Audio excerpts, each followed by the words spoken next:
Hey, and welcome to Matt and Jess TV. I am Matt Roast. And I'm Jessica Bun Bun. We are back with Big Brother 27 live feed spoilers. Jess has returned to America. Thank you so much, everyone. I was really hoping that we would be able to keep up our live feed updates while I was in Bulgaria, and the internet was helpful for 2 days, and then it got really spotty, even though the router was right outside my door. I was very hopeful, but it just didn't work out, which worked out, okay anyways, because, toddler, expect the unexpected. But we are back. He did fairly well on a 12-hour plane ride, only one tantrum. So good job, Felix. And yeah, now we're just settling in and trying to figure it out, mom life. But thank you so much to everyone. We really appreciate it. Yeah, and we really appreciate you guys' patience, understanding. We are going to be back in the Big Brother swing of things here. Moving forward. We're going to have a great time talking with all of you. And I mean, to be honest, if there was a time that we had to press pause a little bit, it's a little bit okay that it's the end of Lauren's slow-moving HOH reign. Now, we're not going to spend a lot of time in this video, looking back. I mean, Big Brother is very much a game of the now. You guys all know Adrian is out of the game. You all know everything that happened there. So it's just we don't need to be on here and be like, guess what happened days ago, guys? No, we're here with fresh updates and all that good stuff for you guys. Okay, well, we will get into a lot of different topics here, including, is Jimmy actually about to be a replacement nominee? Also, it's not looking good. It's not looking good. It's this whole Mickey power even fair? We'll have the whole fairness because everybody loves to talk about fairness in the game of Big Brother. And it's tough because Big Brother is inherently not a fair game, and it never really has been. And that makes it really frustrating for all of us as viewers, of course. Yeah. Okay. Well, before we go further into anything else here, be sure to hit that subscribe button. We are now closing in on 75,000 subscribers. I can't believe it. Yeah, I know. It's 3/4 of the way to 100,000, which was, oh my God. that was a dream that we had years and years and years ago when we started doing things on YouTube. And, at the time we weren't sure we would ever even get close to that. So it's kind of cool that we're even where we are right now, and subscribing is the best way to help support us on that goal. And beyond all that, just to make sure you don't miss any other Big Brother updates along the way. And we're covering Dexter. So if you are watching Dexter, we are also watching Dexter along with the new Stephen King show, The Institute, as well as Twisted Metal, which is one of my favorite shows. I really love the game, and the show is just so funny if you're looking for a laugh. Yeah. But also, if you want more Big Brother discussion, you can head over to our Patreon. We'll leave a link for you below. It's a great way to keep this conversation going, as well as checking out some of our exclusive content over there and support us here at the channel. So thank you so much. Thank you, guys. We very, very much appreciate that. And okay, this is as much diving into the past as we're really going to do in this video. A couple of days ago after the Thursday episode, Riley won ahead of Household, and I think this was hilarious because it was really late at night, and I think a lot of people went to bed thinking, oh boy, here we go. And then they all woke up to hear that Mickey overthrew his power. I know. It's so exciting because we've been talking about this for a while now with these updates, that we're like, too many people are kind of figuring out that she's got the power. And we're like, hey, maybe it might go okay if the right people know she has the power and they're kind of like, yeah, we're okay with the decision she's making. And that is what's been happening, that the people who kind of know about it were trying to move it in the right direction so that she would be able to use it. So clap for misdirection.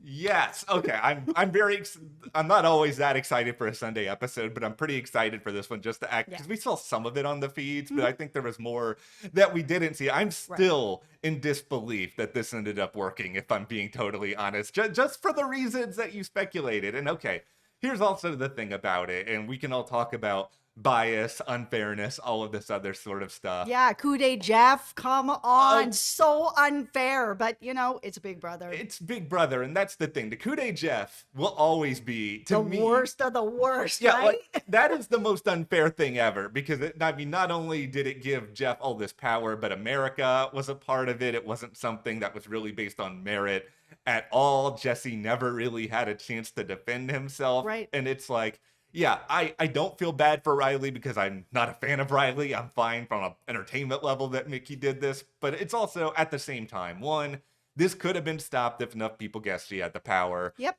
2, he could win the veto. 3, Yep. he can win the blockbuster. And even if he doesn't do all that, he can still stay. It's like, this is... Yeah, he can social game his way out of it. He has multiple chances to stay. Yeah, I'm not sitting here playing a sad song on a violin. I mean, we also all have to collectively remember, it was only weeks ago not weeks ago, it was only years ago that Jag was basically HOH twice in a row. So it's just like, there is no fairness in Big Brother. No, there isn't. But Mickey is now in power, and ultimately Riley was upset about it, as you would imagine one would when you think you have power and then all of a sudden you do not. Yeah, I mean, it's not shocking. He would be upset. I think anyone would be upset about it. So, his feelings are valid. Yeah, I mean, also, Riley, though, you got to realize, you were going to go after Mickey and some other people Mickey were close to. So it's the right move for Mickey to do this. And, her initial nominations on Friday night were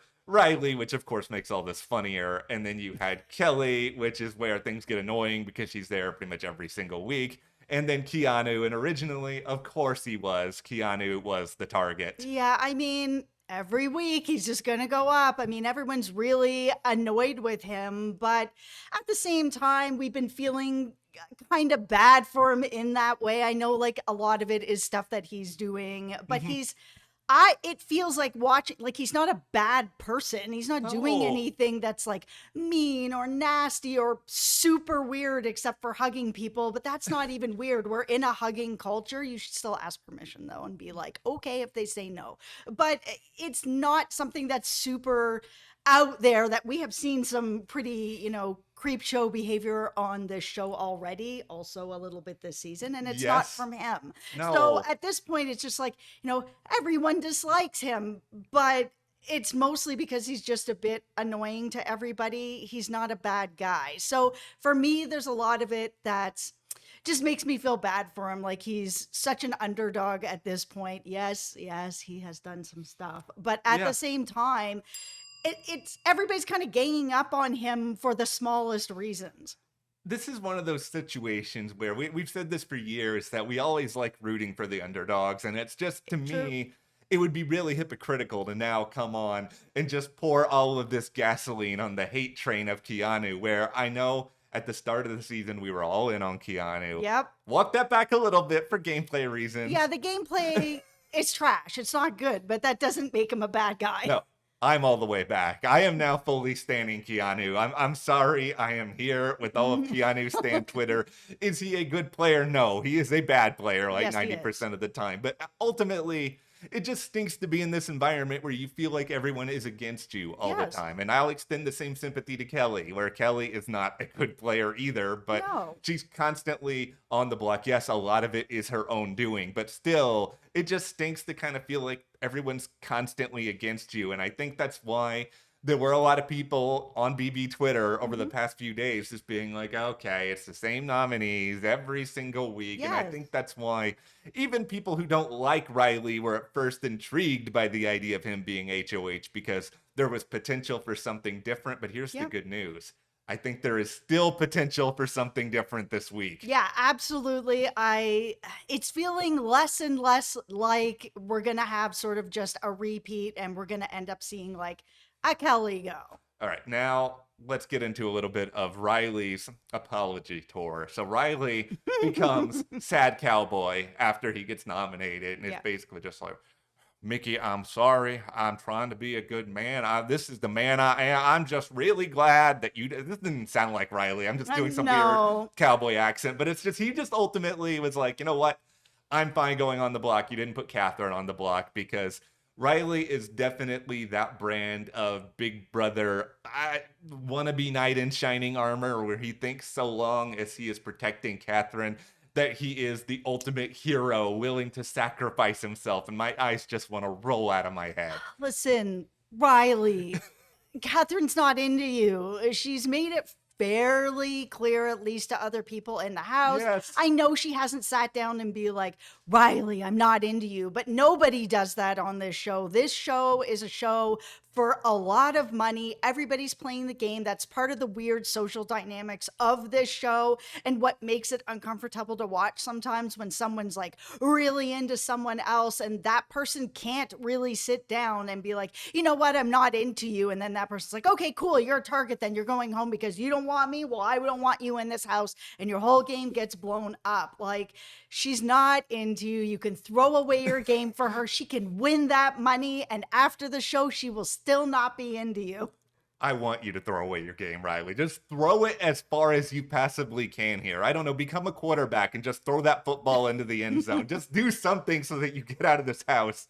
I don't have to watch you anymore. But okay, the veto players yesterday, obviously we had our new HOH and Mickey, our nominees here, and then also Rachel, chosen by Kelly for reasons that still remain unclear, and then also Morgan. So this was not a good draw whatsoever for Keanu heading into this. No, it wasn't. Okay, now the thing that really annoyed me the most about yesterday, and this is like a number 10 on my 1 to 10 annoyance scale. Wow, that's pretty high. Okay, all right, well, let's put your beef hat on. Let's go. It's bad enough when there's somebody completely isolated from everybody else in the game. Yeah, I don't like But that. then you have Mickey and Riley, and they're like leading a prayer where they're basically praying for one of 5 people to win. And then Mickey sort of explains it all away and be like that.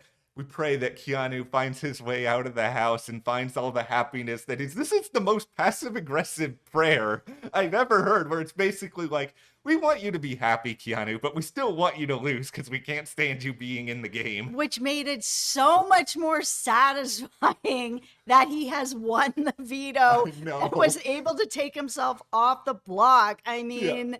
It was, yeah, of course, he's a bit annoying afterwards. But at the same time, I mean, he's been nominated so many times now. He is being kind of like pushed out of every conversation. Nobody wants to spend time with him. Nobody wants to be around him.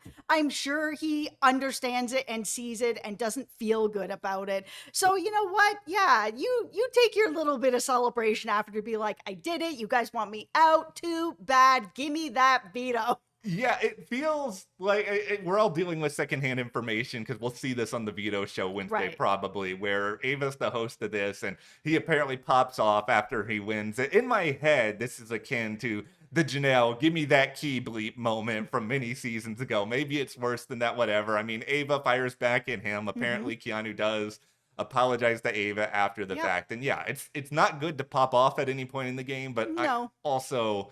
when you are constantly feeling like you are on the outs, like your guard does get up, here is... Of course. I mean, you're going to have I know, like, it's that whole prayer circle thing. It just didn't feel like it was in any kind of good faith. No. Okay. Like, here's the way I will draw a comparison here is that, you know, as I'm wearing the shirt, my beloved alma mater, SMU in Dallas, there you go, more claps for SMU. Pony up. We're actually decent at football now because everyone can pay their players. But okay, so I was in this position when I was at SMU that I was taking this racquetball class, and I like racquetball. I was also really bad at it. And there was this guy in my racquetball class who had a crush on this woman who was in my racquetball class.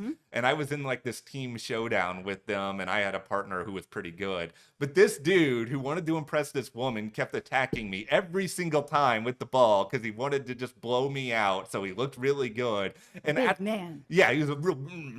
By the end of that racquetball game, I wanted to just John McEnroe, like, throw my racket to the other. I was so enraged. It's like, that's the closest I can get to being Keanu in this situation where you just feel like everyone wants you out. Yeah, people can only take so much. And that's the biggest part of this game that I think a lot of us watch for is those social dynamics of how much can people take. I mean, we've seen some pretty bad things on this show where people have either taken it the best they can, they haven't taken it well, they've had to been dragged out of rooms. I mean, you're living with people, there's nowhere to go, you're getting isolated, people are piling up on you.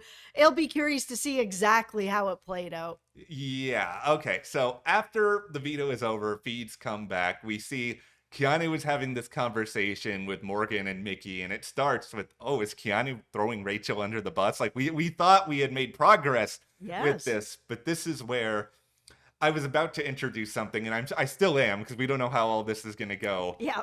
Welcome to the Keanu cycle, and this is how the Keanu cycle works. Step 1, get nominated. Step 2, get some of BB Twitter's popularity back. Step 3, win a veto. Step 4, be obnoxious after you win the veto. Step 5, lose said sympathy from BB Twitter. Step 6, pitch for things that will never actually happen. Step 7, have people voting opposite you just out of spite. Step number 8, you lose the HOH, and then step 9, you get nominated again. So the Keanu cycle, we had reached the point where he was pitching things that would never happen. Yeah. He's throwing Rachel under the bus. He's throwing Jimmy, Vince to some extent under the bus. He's talking these ideas that are just like, okay, you know what? They're all pitting us against each other. I want to go after these people who are making us all be enemies. Like, those are the real targets here. And to be fair, this is the time to do that when you are safe, you're not going to be going home, and you are being nominated every single week. It is the time to actually be trying to get other people's names in other people's mouths and get yours out. Okay, here's the thing, though. This conversation with these three, Keanu, Morgan, and Mickey, this went on for hours. Like, this actually went on longer than the alleged time for Showergate. Like, this was hours upon hours. And at first it started with, like, rehashings of various things, going all the way back to Keanu calling Morgan a snake. Oh and my Morgan, God, let it go. It feels like she might have actually let it go. Like, here's the crazier part of it to me. This might have worked for Keanu. Like, he actually might have gotten through to Morgan, to Mickey to some extent. Now, here's the thing with Keanu. Do I think it's very well possible that today he completely ruins everything he did yesterday? 1,000,000%, because he never knows when to stop. He basically has 2 hours of good gameplay a week, sort of calculated into his mind. And when those 2 hours are up, his programming just goes rogue. Like, that could be what we see today. And I actually understand this. I'm somebody who works really well on information, but if I'm in sort of that cycle as well, I will have the same conversation over and over again. It's just kind of part of my anxiety, and I don't know that he is dealing with that at all. Maybe, I mean, obviously stress being in this house and being in that you have a good conversation with someone and then you feel good about it after, and then you think yourself to death, and then you're like, was that conversation as good as I felt? I don't know. I better pick up that phone again and call them back 5 times. Well, I'm that person. Here's the thing here is that I think everybody to some extent in the house has to be a little bit of that person, because you're going to think yourself to death, but you also need to think things through, consider every option, try to check with other people if you can. And I think where Morgan and Mickey kind of lie with some of this is that they believe some of what Keanu is saying right now, but at the same time, this goes back to one of the steps in the Keanu cycle. They also realize that it's like, okay, we can't actually really work with him, because if we do, everyone is going to target us. It's sort of like why we saw Zach and Vince vote the way they did. It's like nobody wants to be seen as being attached to Keanu, because then all of a sudden you are a public enemy as well. That's the thing that he needs to do at this point, that he's done his work over here. Now he needs to move over here and do some work on some other people so that more people don't find that they want to put him up anymore. If he can get enough people that don't want to put him up, then he'll be okay. Possibly. Yeah, possibly. It's a chance. It's all he really has at this point, other than just winning competitions, which oddly he can only seemingly win vetoes. But anyway, better than nothing. It is better than going home. We're in this really interesting place, though, and this is where I think a lot of people feel like Mickey Dunn went and lost her mind yesterday. It's just that not only is she believing some of what Keanu is saying, but Catherine as a replacement nominee is right there going into the veto ceremony tomorrow. Like, it's so obvious, and yet she is actually seriously considering Jimmy, to the point where it feels like right now there is a good chance that this is going to happen. Jimmy is going to go on the block. Listen, I understand both of these. Yes, Catherine is right there for the taking. Riley's already on the block. Everyone knows that Riley has this huge crush on Catherine. And, you know, they're kind of sort of working together. He's going to protect her. You know, she doesn't have a lot of people she's working with. Splitting them up, great move. It's not a bad move. Yeah, you don't want to have a duo in the house in any way, shape, or form. However, Jimmy, even though his HOH was, 5 nominees and not as chaotic as we all thought that it would be, he plays all the sides of the house. And if he ends up getting in power again, maybe he'll make some safe moves, but you don't know where he's going to land. Is he going to nominate you as well as a replacement? You just don't know with Jimmy. And that's more dangerous to me. I would rather at least know where people are, unless they're directly coming after me, of course. Yeah. But if you have someone that's kind of chaotic like Jimmy, then yeah, you want him out. I think this is where it's important to draw a little bit of a distinction between how we are able to perceive the game on the outside and how someone like Mickey can perceive the game on the inside. Right. Because I think it's easy for us to sit here and be like, if I'm thinking analytically, okay, am I going to put up Jimmy at this point, given the idea that Jimmy is kind of sort of with us, even if he's playing multiple sides? Like, sure, but at the same time,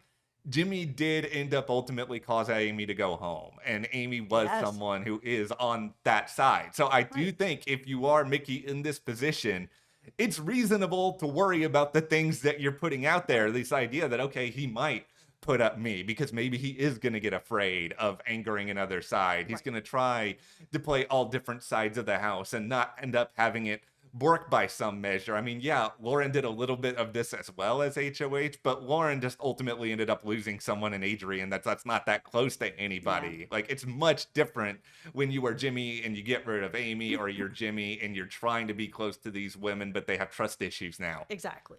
This is where, okay, I will say what my heart wants. And what my heart wants, and I'll just put this pretty quickly, is just Jimmy, he is a threat. He does have to go at some point.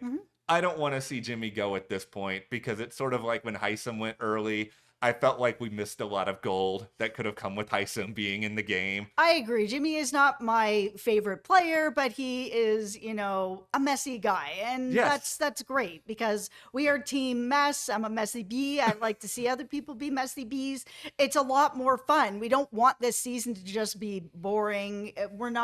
We like gameplay, but Matt and I are not game bots. No, and this is why ultimately, yes, Jimmy's speeches are pre-planned and cringy and not good, but at the same time, entertaining. They're entertaining. I would rather have this. I would rather have Jimmy pie himself in the face than have Riley in the game. And this is why... Or Catherine, who feels like she's not really doing anything. No, Catherine's not doing anything. She's boring TV. Yep. Like, I would be at least curious to see what Catherine is like if Riley is gone. And that's why my dream is just this situation where Catherine ends up being the replacement nominee. And it seems like already the real fear that Morgan and Mickey have in all of this is that if Catherine goes on the block, Riley is going to blow a gasket. He's going to get so upset and angry and publicly swear them off and make this big show of everything. And I am thinking, great, do this, Riley, because I want you to leave the game because I don't want to watch you with Catherine anymore. So ultimately,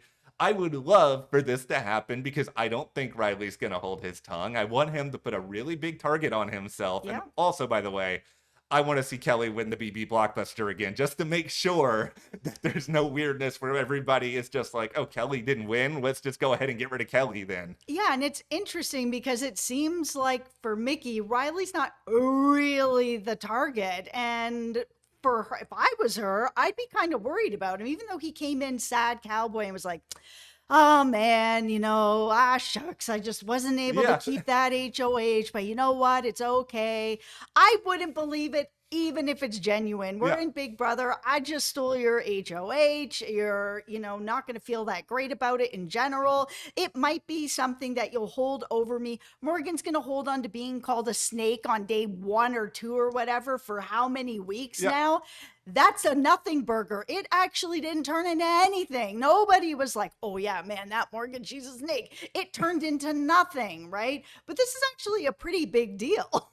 This is why you and your guy Vince are in such lockstep a lot of the time, where let's go Vince. Vince is such an interesting player because it's clear that, there are people who want him gone at this point. There are people who do not fully trust him, and yet people still like him enough to not really seriously consider it. And Vince still feels like he has the social capital to be kind of honest with some people. And he had this conversation with Morgan yesterday because they're starting to sort of soft launch all their Jimmy pitches out there to people, Morgan and Mickey are. And Vince was just sort of like, okay, so you're worried about the idea that Riley's going to be upset if you put up Catherine. And ultimately, shouldn't you just think that Riley is going to be upset anyway because you stole his HOH? Like, you might have lost him to begin with. Yeah, it's how much she really believes his don't worry about it. And for me, this is a house based on lies, right? So anything you're telling me is probably not true, especially since, Mickey and Riley, they're not really working together. So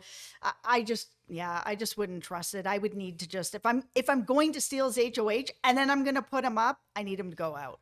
I think what's interesting to me about the dynamic between Mickey and Riley in particular is that Mickey is sort of a weird opposite of Keanu, where Keanu, I think his biggest weakness is he's extremely distrusting of all of the women for some reason. It feels like Mickey is too trusting of some of the men for some reason, whether it's too trusting of Keanu, where some of what Keanu said is true, but Keanu would also just say literally anything and hope that it's true at this point. And yeah, of course. She's too trusting and too supportive of Riley in this game for ways and reasons that just don't feel clear to me. And I just feel like he is a person you can get out at this point. Yeah, some people may not love it, but it's just sort of like Catherine might be upset. But I feel like Catherine being upset would mostly just be, oh, here's someone who was willing to basically lose the game for me to win. Like, she still has other opportunities. And like you've said, I don't think she's romantically interested in him. So I think she'll get over that part of it. Like, if I could snap my fingers,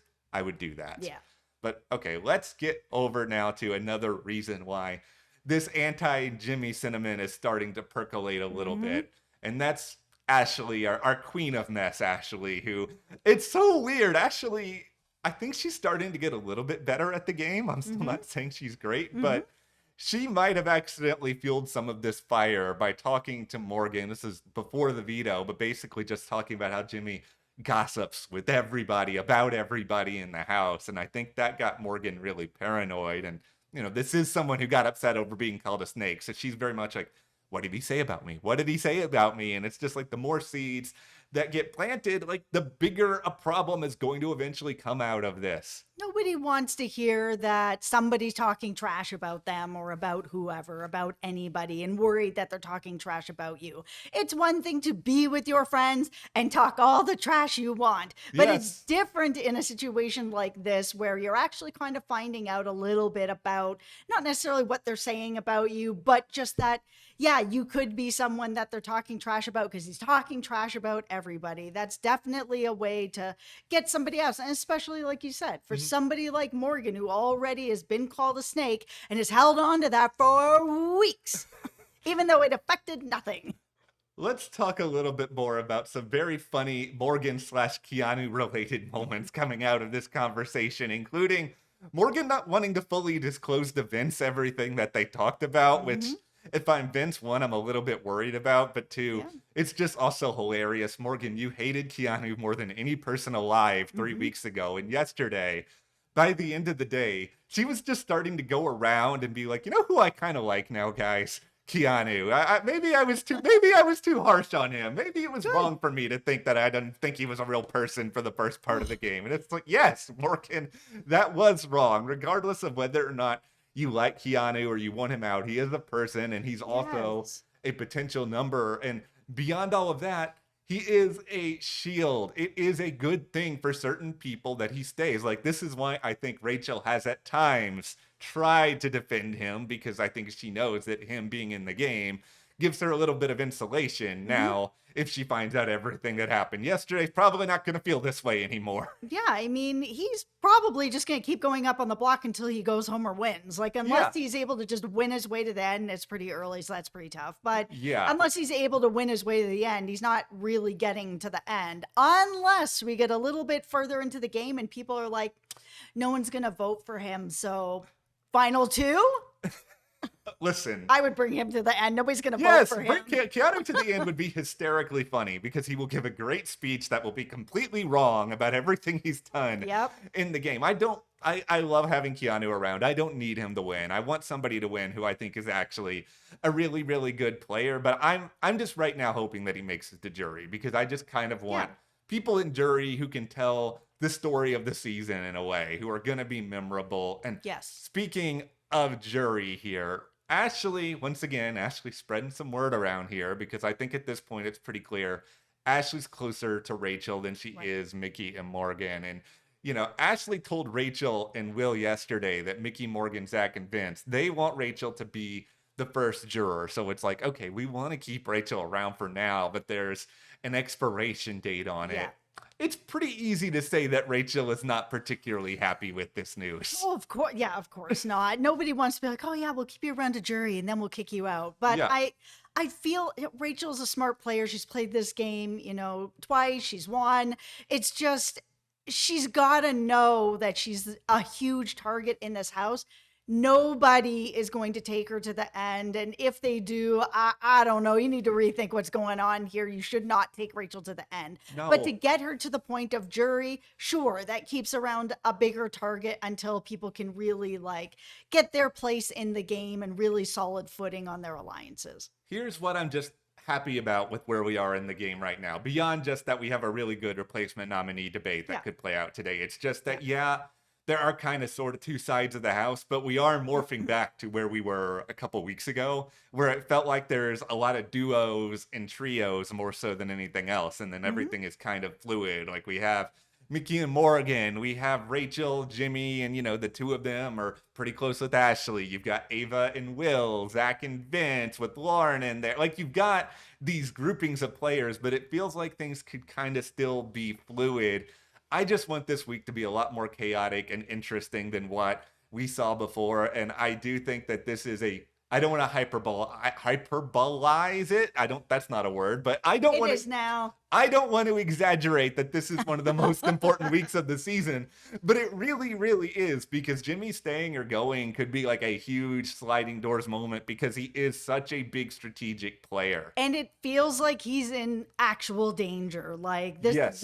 this is catching a lot of steam. People talking about him, that he is gossiping about them, that he is playing both sides of the house. Nobody wants to deal with that. I mean, he's very likely going to end up being a replacement nominee. And if this continues to catch more and more steam, he could really go home. Yeah, if Jimmy is up on the block and he doesn't win Blockbuster, you have to send him home. Yes. That is there shouldn't be any debate about that. But Yeah. I'm curious to see what Mickey's debate is going to be today. Who knows? Maybe she'll have a completely different change of heart. But if she does that, it's going to come back to Jimmy that these conversations happened anyway. Absolutely, So yes. you've kind of already put yourself in trouble. Yeah. What do you guys want to see happen here with this replacement nominee? Should it be Catherine? Should it be ultimately Jimmy? Give us your thoughts, your reasons why. Hit that subscribe button and you can support us further by joining our Patreon. That link is in the description. We have all sorts of Big Brother conversations that are happening over there. Yep. Thank you so much. you. We'll see you here next time.